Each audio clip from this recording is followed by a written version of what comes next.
Jadis, il n'y avait pas de lapins sur le continent australien. Les lapins qui s'y trouvent aujourd'hui ont été amenés là. Les lapins ne sont pas natifs de l'Australie. Cela veut dire que l'Australie a développé des écosystèmes qui fonctionnent sans lapins.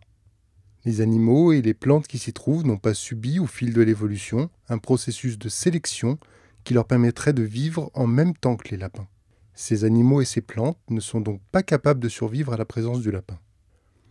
Les écosystèmes sont des merveilles d'équilibre entre toutes sortes de formes de vie et un environnement. Mais ces équilibres ont mis des milliers, parfois même des millions d'années à se mettre en place. Ce sont des processus extrêmement lents.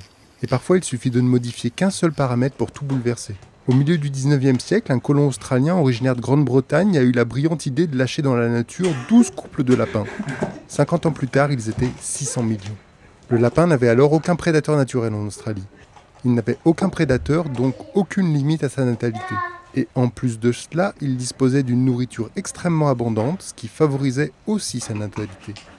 Ah oui, et aussi, c'est des lapins. Donc ça, en soi, c'est déjà un facteur de natalité. Les tout premiers résultats se sont fait ressentir sur les pâturages, ce qui avait pour conséquence de priver les troupeaux domestiques de fourrage. Et donc, les fermiers le remarquèrent.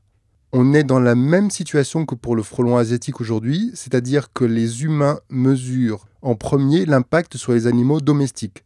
En Australie, c'était les fermiers avec leurs vaches, et chez nous, c'est les apiculteurs avec leurs abeilles.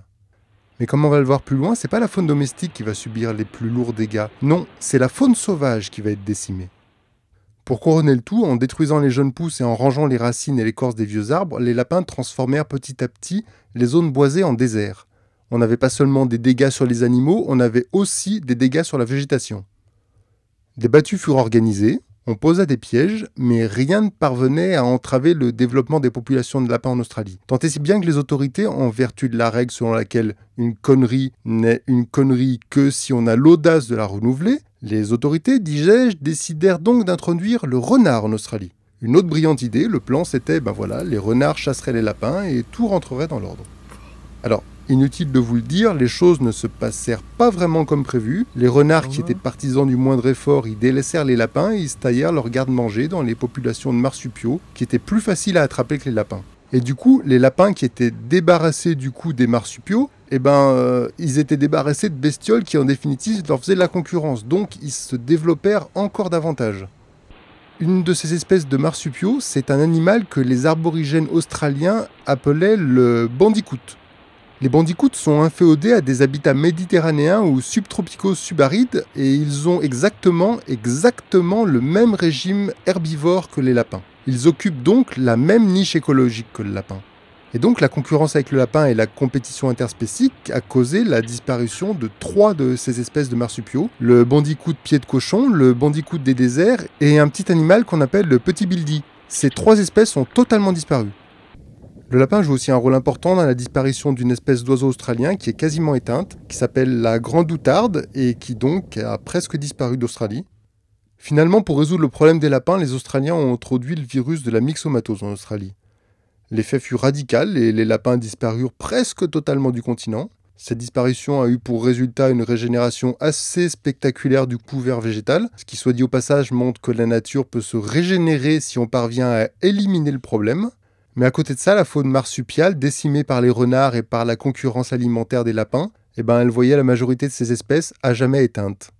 Et aujourd'hui, malgré tous les efforts de contrôle possibles et imaginables, il reste tout de même près de 200 millions de lapins en Australie. C'est 3 fois moins qu'avant donc, mais quand même. Le bilan, c'est que le lapin a causé la disparition d'une myriade de plantes et d'animaux que l'évolution n'avait pas préparés à survivre au lapin. Et ces dégâts sont irrémédiables. On ne pourra jamais les réparer.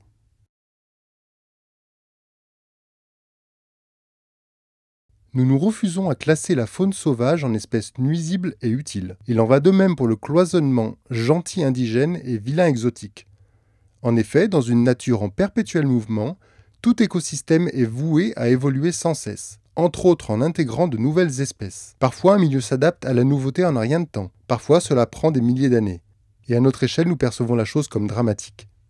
Parce qu'ils sont là, nous ne sommes pas plus hostiles aux frelons, capricornes et autres coccinelles asiatiques qu'à leurs cousins européens. Nous nous refusons à classer la faune sauvage en espèces nuisibles et utiles. Les animaux nuisibles existent. Ils causent des dégâts irrémédiables à l'environnement.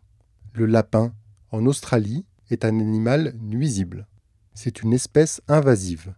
Les espèces de marsupiaux qui ont disparu en Australie ont disparu définitivement. Elles ne reviendront plus jamais. C'est définitif et inexorable.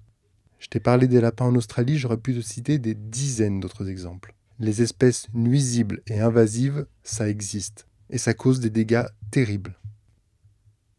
Ma prochaine vidéo sera sur l'île de Pâques. Je vais vous raconter l'histoire de l'île de Pâques et je vais essayer de vous expliquer ce qui se passe quand on détruit son environnement. La nature ne se répare pas toute seule comme par magie. Quand il y a un processus destructeur qui est mis en route, il faut l'arrêter, il va pas s'arrêter tout seul. Enfin si, et l'île de Pâques en est un bon exemple, il s'arrête une fois que tout a été détruit. Mais une fois que tout a été détruit seulement. Sinon, il ne s'arrête pas tout seul.